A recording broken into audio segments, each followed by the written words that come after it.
Everyone, good morning and welcome back to my channel. तो जी video शुरू हो रहा है संडे मॉर्निंग से। तो सुबह का टाइम है, करीब 7:30 बजे का ये टाइम है, जबकि मैंने सबको उठा दिया है। आज बच्चों को भी मैंने जल्दी उठा दिया है बहुत, क्योंकि आज संडे है और आज मेरा संडे बहुत ज़्यादा बिजी होने वाला है। मुझे घर के बहुत सारे काम है ना, वो निपटाने हैं। तो सबसे पहले तो जो है अपना जो क्लीनिंग रूटीन है वो कर लेते हैं। तो शुरुआत करते हैं अपने बेडरूम से, जहाँ की हम लोग सब सोते हैं। तो यहाँ की बेडशीट जो है चेंज करनी है मुझे आज, तो मैंने चेंज कर दी है। और नॉर्मली क्या होता है 3 दिन में मतलब मैं बेडशीट जो है चेंज कर देती हूँ, बट कभी कभी ज़्यादा दिन भी हो जाते हैं, 4 दिन भी हो जाते हैं, 5 दिन भी हो जाते हैं।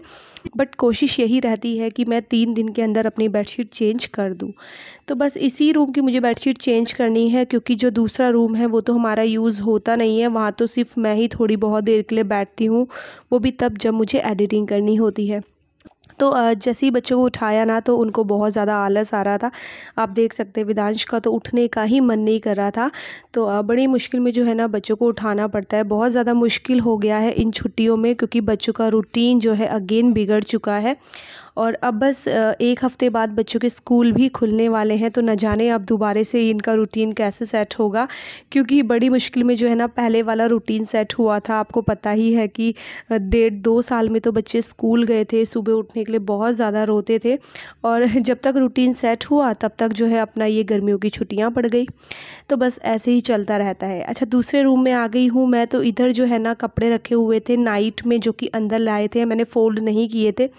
तो बस उनको भी जो है साथ के साथ फ़ोल्ड करके उनकी जगह पे कर दूँगी अरेंज। और बाकी इस रूम में ज़्यादा कुछ है नहीं, तो बस बेडशीट यहाँ पर ठीक करूँगी।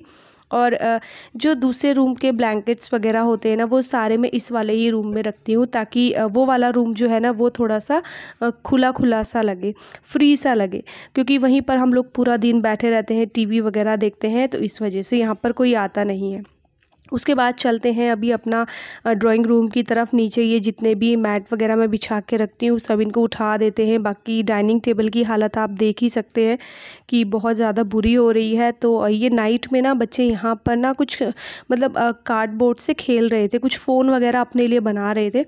तो सारा सामान उन्होंने छोड़ दिया। मैंने कितना बोला कि संभाल लो, बट बच्चे ना जब उनका मन नहीं होता है तो आप कितना मर्जी चिल्ला लो उनके ऊपर, वो काम नहीं करेंगे।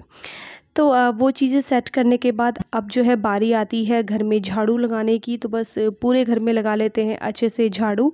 अच्छा, इस तरीके से जब मैं आपको दिखाती हूँ ना, तो ऐसा लगता है फ़र्श एकदम क्लीन है कैमरे में।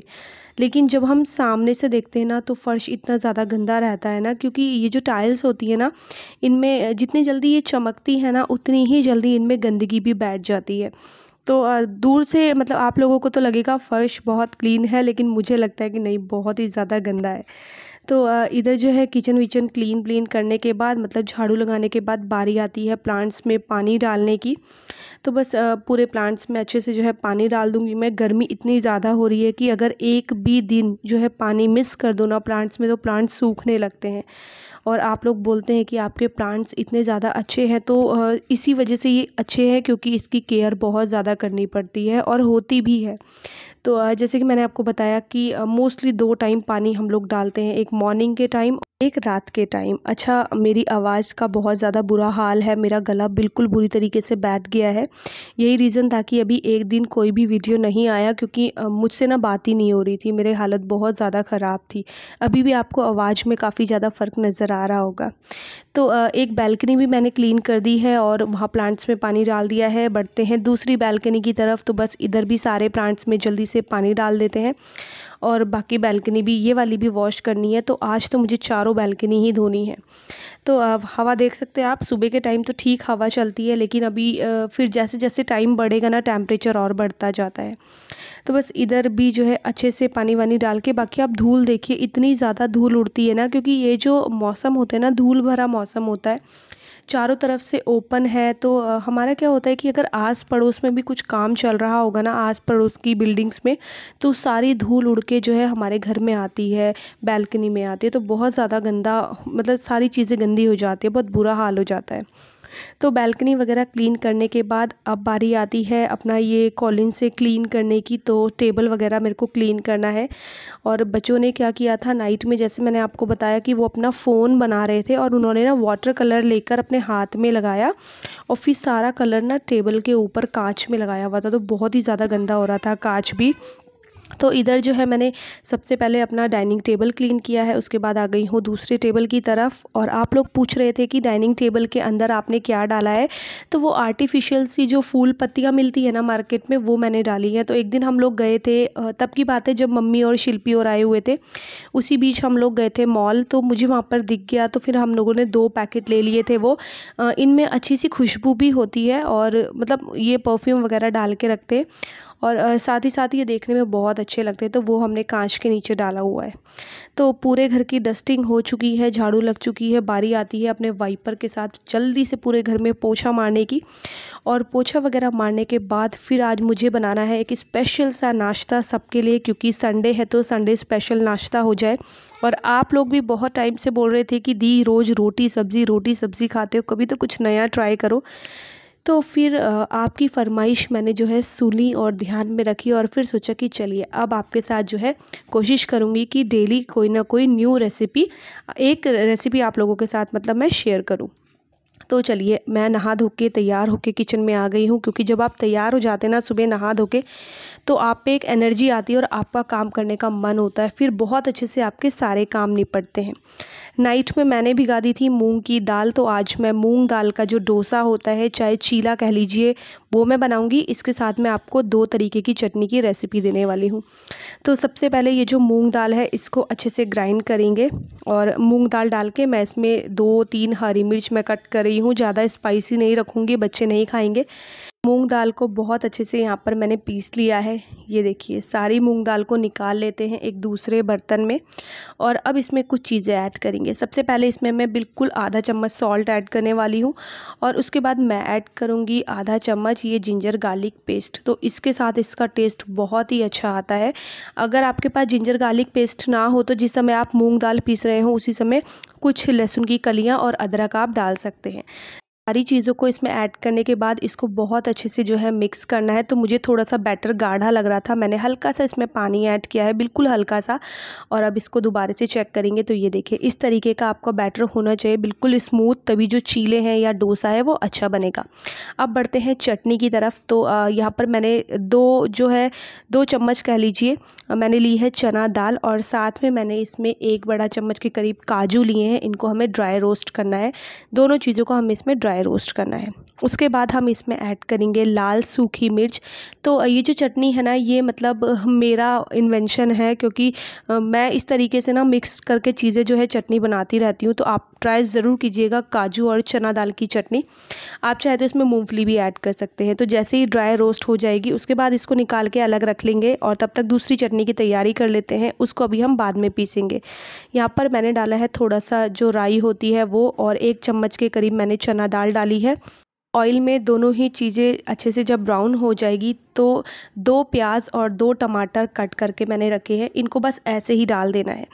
और उसके बाद इसमें जो हरी मिर्च है वो ऐड करनी है और साथ ही साथ इसमें जो बेसिक मसाला है हमारा डेली वाला जो मसाला होता है, नमक मिर्च हल्दी, हल्का सा गरम मसाला और धनिया पाउडर, हमें ये ऐड करना है। फिर इसको हल्का सा तब तक पकाएंगे जब तक कि थोड़ा प्याज भी सॉफ्ट नहीं हो जाते और टमाटर भी सॉफ्ट नहीं हो जाते। फिर इसे बंद कर देंगे और ठंडा करने के लिए रख देंगे। उधर जब तक वो वाला जो चटनी का मिक्स है वो ठंडा हो रहा है, इधर हम इस वाली चटनी को पीस लेते हैं। तो मिक्सर ग्राइंडर में मैंने दोनों चीज़ें डाल दी हैं, तीनों चीज़ें, लाल मिर्च भी डाली थी। उसके बाद थोड़ा सा सॉल्ट डाल के इसको पहले सूखा ही जो है पीसेंगे। उसके बाद इसमें ऐड करेंगे 3 चम्मच दही और फिर इसको बिल्कुल बारीक स्मूथ पेस्ट होने तक इसको पीसेंगे। तो अगर आप पहले जैसे सूखा पीस देते हैं ना तो चटनी पीसने में आसानी होती है। ये देखिए एक चटनी बनके बिल्कुल तैयार है। उसके बाद बारी आती है दूसरी चटनी की। तो इसी जार में हम दूसरी चटनी भी पीस लेंगे। तो यहाँ पर जितना भी वो मिक्स था टमाटर प्याज वाला वो ऐड कर दिया है इसमें। और अब जो है इसमें ऐड करूँगी मैं बिल्कुल आधा चम्मच जिंजर गार्लिक पेस्ट और उसके बाद इसमें बिल्कुल ज़रा सी इमली ऐड करेंगे और इस चटनी को पीसेंगे। तो यहाँ पर देखिए दूसरी चटनी भी पीस के बिल्कुल तैयार है। अब बारी आती है तड़का लगाने की। तो यहाँ पर जो है मैंने एक पैन लिया है, तड़का पैन, और उसमें डाला है मस्टर्ड ऑयल, थोड़े से मस्टर्ड सीड्स डाले हैं, हींग डाली है और साथ में डाला है कड़ी पत्ता। तो जैसे ही अच्छे से मसाला ये तैयार हो जाएगा, दोनों चटनियों में इसको जो है इस तरीके से डाल देंगे। तो ये जो चटनी है बनके बिल्कुल तैयार है। दोनों चटनी बहुत टेस्टी होती हैं और टेस्ट भी दोनों का बिल्कुल डिफरेंट है। ये आती है मूंग दाल चीला बनाने की। तो नॉन स्टिक तवा गरम हो गया है, मैंने इसमें थोड़ा सा घी डाला है। उसके बाद करीब 2 से 3 ये जो सर्विंग स्पून होते हैं ना, इसको भर के मैंने इसमें जो है मूंग दाल डाली थी। उसके बाद इसको राउंड राउंड ऐसे घुमाना है, मतलब शेप देनी है राउंड, और फिर दोनों तरफ से हमें इसे पका लेना है।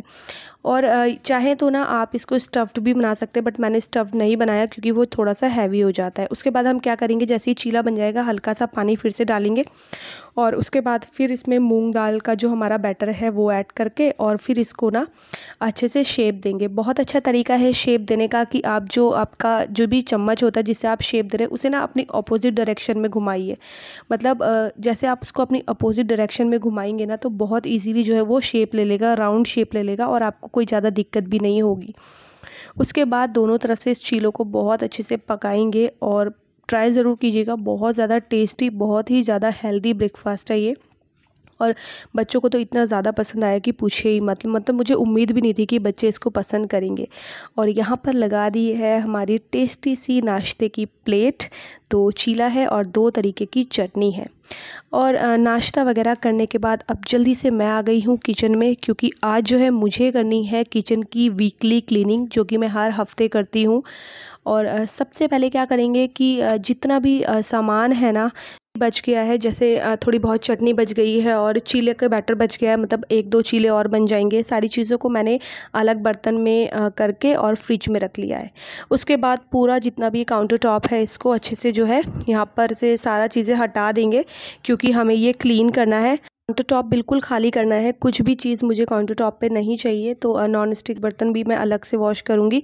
अच्छा, आपको बताना भूल गई कि कल मतलब सैटरडे हम लोग मॉल गए थे, तो मैं वहाँ से जो है ना नॉन स्टिक तवा लेकर आई थी। साथ ही साथ वो जो तड़का पैन मैंने आपको दिखाया वो लेकर आई थी, और 2 सूप के जो स्पून होते हैं वो लेकर आई थी।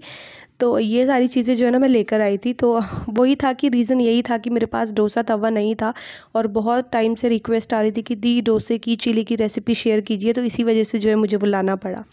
तो इधर जो है सारे बर्तन पहले मैंने कर लिए हैं सिंक में, और अब जो है जल्दी से पहले बर्तन वॉश कर लेते हैं। बहुत सारे बर्तन हो जाते हैं जब भी हम कुछ अलग सी कुछ नई चीज़ की तैयारी करते हैं, कुछ नया चीज़ बनाते हैं ना, तो किचन में बर्तन बहुत सारे हो जाते हैं। अच्छा, अगर आपको मेरा ये वीडियो पसंद आएगा तो प्लीज़ लाइक ज़रूर कीजिएगा, और सब्सक्राइब ज़रूर करिएगा चैनल को अगर आपने नहीं किया है, क्योंकि आपको पता है कि बहुत ज़्यादा मेहनत लगती है। आपको लगता है बहुत छोटा सा वीडियो है 10-15 मिनट का, जो कि आपको बहुत कम लगता है, लेकिन यही वीडियो बनाने में बहुत ज़्यादा मेहनत लगती है। हर एक चीज़ को कैप्चर करना बहुत ज़्यादा मुश्किल होता है, मतलब घर के साथ साथ ये सारी चीज़ें करना भी। तो प्लीज़ इतनी मेहनत का एक लाइक तो बनता है, तो लाइक ज़रूर कीजिएगा। यहाँ पर जो है सारे बर्तन अच्छे से वॉश कर लिए हैं मैंने। अब ये जो काउंटर टॉप है ना, इसमें थोड़े से बर्तन और है, तो इसको भी जो है ना यहाँ से सारी चीज़ें हटा लेते हैं, क्योंकि जैसे कि मैंने आपको बताया मुझे करनी है वीकली क्लीनिंग। तो स्टार्टिंग करते हैं अपने कैबिनेट से। तो सारी चीज़ ऊपर के जितने भी कैबिनेट्स हैं ना, उनको मैं कर रही हूँ कॉलिन से क्लीन। और साथ ही साथ ना मेरे पास कॉलिन का भी स्प्रे है, और थिनर होता है वो भी स्प्रे है, क्योंकि जहाँ पर ज़्यादा हार्ड जो दाग होते हैं जो नॉर्मली कॉलिन से नहीं निकलते हैं, तो वो मुझे जो है थिनर से निकालने पड़ते हैं। और थिनर ऐसी चीज़ होती है जो कि बहुत जल्दी से सर पे चढ़ती है। मतलब आज तो मेरी हालत ख़राब हो गई थी जब मैंने थिनर से क्लीन किया ना, मतलब मुझे चक्कर से ही आने लगे थे बहुत ज़्यादा। मतलब थिनर की स्मेल बहुत तेज़ होती है।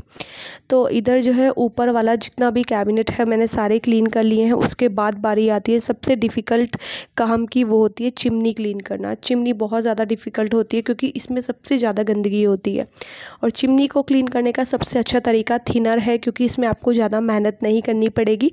थिनर स्प्रे कीजिए, जितनी भी गंदगी चिकनाई होती है सारी चिमनी से जो है निकल जाती है। तो यहाँ पर देखिए आप बहुत ज़्यादा धूल थी। पूरी चिमनी मैंने अच्छे से क्लीन कर ली है। उसके फ़िल्टर निकाल के रख दिए हैं, वो मैं अभी थोड़ी बहुत देर में वॉश करूँगी। उसके बाद जो है ये टाइल्स है ना, इनको भी कॉलिन से ही क्लीन करना है, क्योंकि कॉलिन से ही ये बहुत अच्छे से चमकती है। साबुन से भी कर सकते हैं, जो सर्फ़ का मतलब होता है ना पानी, प्रिल का पानी। बट क्या होता है, उसको साफ़ करने के लिए डबल मेहनत लगती है। पहले तो गीले कपड़े से पोंछो, फिर उसको पूरे सूखे कपड़े से साफ़ करना होता है, तभी अच्छे से टाइल क्लीन्स होती है, वरना तो ना दाग धब्बे छूट जाते। और कॉलिन से ये वाली प्रॉब्लम नहीं आती है। तो इधर सारी टाइल्स मैंने क्लीन कर ली है। उसके बाद बारी आती है अपना काउंटर टॉप क्लीन करने की। तो ये तो खैर वीकली क्लीनिंग में नहीं होता, काउंटर टॉप तो डेली क्लीनिंग में ही आता है, रोज़ न जाने कितनी बार क्लीन हो जाता है। लेकिन चलिए करना है ये भी क्लीन, क्योंकि अभी जो है नाश्ता बना है। तो काउंटर टॉप क्लीन करने के बाद बारी आती है हॉब क्लीन करने की। तो सबसे पहले तो मैं गीले कपड़े से हॉब क्लीन करती हूँ, उसके बाद कॉलिन का स्प्रे करके फिर इसको सूखे कपड़े से पोंछती हूँ, ताकि हॉब में ना बिल्कुल भी जो निशान होते हैं ना वो ना लगे, क्योंकि गीले कपड़े से आप पोंछेंगे ना तो निशान रह जाते हैं, और इस तरीके से सूखे कपड़े से लास्ट में पोंछ देंगे तो फिर निशान नहीं रहते हैं। तो बस यहाँ पर जो है हॉब वगैरह भी अच्छे से क्लीन हो चुका है। और अभी जो नीचे का पोर्शन हो रहता है, मतलब जो कैबिनेट्स हैं नीचे वाले, वो भी हमें सेम इसी मेथड से क्लीन करने हैं। तो और यहाँ पर जो है ना, मैंने कपड़ा चेंज कर लिया है क्लीनिंग वाला। तो पहले मैं टॉवल से क्लीन कर रही थी, लेकिन उसमें बहुत ज़्यादा डस्ट हो गई थी, तो फिर मैंने ये दूसरा कपड़ा लिया है क्लीन करने के लिए। तो मैं क्या करती हूँ, जैसे कॉटन की बेडशीट होती है ना, उसको रखती हूँ, जैसे कोई पुरानी बेडशीट होती है कॉटन की, तो उसको संभाल के रखती हूँ। फिर जब भी इस तरीके की क्लीनिंग करनी होती है तो उसके छोटे छोटे पीस कट करके और बस अपना क्लीनिंग का काम हो जाता है उससे। अब बारी आती है ये जो फ्लावर्स मैंने किचन में रखे थे आर्टिफिशियल, इनमें भी बहुत ज़्यादा धूल जम गई थी, तो इसको मैंने प्रिल से अच्छे से क्लीन कर लिया है। और जो वो चिमनी वाले फ़िल्टर थे ना, वो भी बहुत अच्छे से क्लीन कर लिए हैं। तो यहाँ पर दोनों चीज़ें अच्छे से क्लीन कर लेते हैं हम। और प्रिल बड़ा काम आता है जब हमें किचन के कुछ काम करने होते हैं। लास्ट में बारी आती है नल को क्लीन करने की। तो यहाँ पर टैप क्लीनर है मेरे पास, स्प्रे, जो कि अमेज़ॉन पे अवेलेबल है, वहाँ से आप ले सकते हैं। तो इसको स्प्रे करना होता है पहले नल पे, उसके बाद गीले कपड़े से पोंछ देते हैं, तो नल एकदम बिल्कुल ऐसे न्यू जैसे हो जाते हैं, बिल्कुल अभी लगाए होंगे। क्लीनिंग सारी हो गई है, फ्लावर्स को फ्लावर्स की जगह पे लगा देते हैं। यहाँ पर मैंने बास्केट रखी थी, लेकिन अभी जो है डायरेक्शन चेंज कर दूँगी मैं उसकी। तो कभी कभी इस तरीके से डायरेक्शन आपको चेंज करते रहनी चाहिए। दूसरे वाले उसमें मैंने जो है प्लांट लगाए हैं। और फाइनली ये है मेरे किचन का लुक। ये देखिए किचन बहुत अच्छे से क्लीन हो चुकी है पूरी। तो बस इसी के साथ अपने इस वाले वीडियो का एंड करते हैं। तो ये था वीडियो, आपको कैसा लगा ज़रूर बताइएगा, और वीडियो पसंद आएगा तो चैनल को सब्सक्राइब कीजिएगा, वीडियोज़ को लाइक और शेयर करना ना भूलिएगा।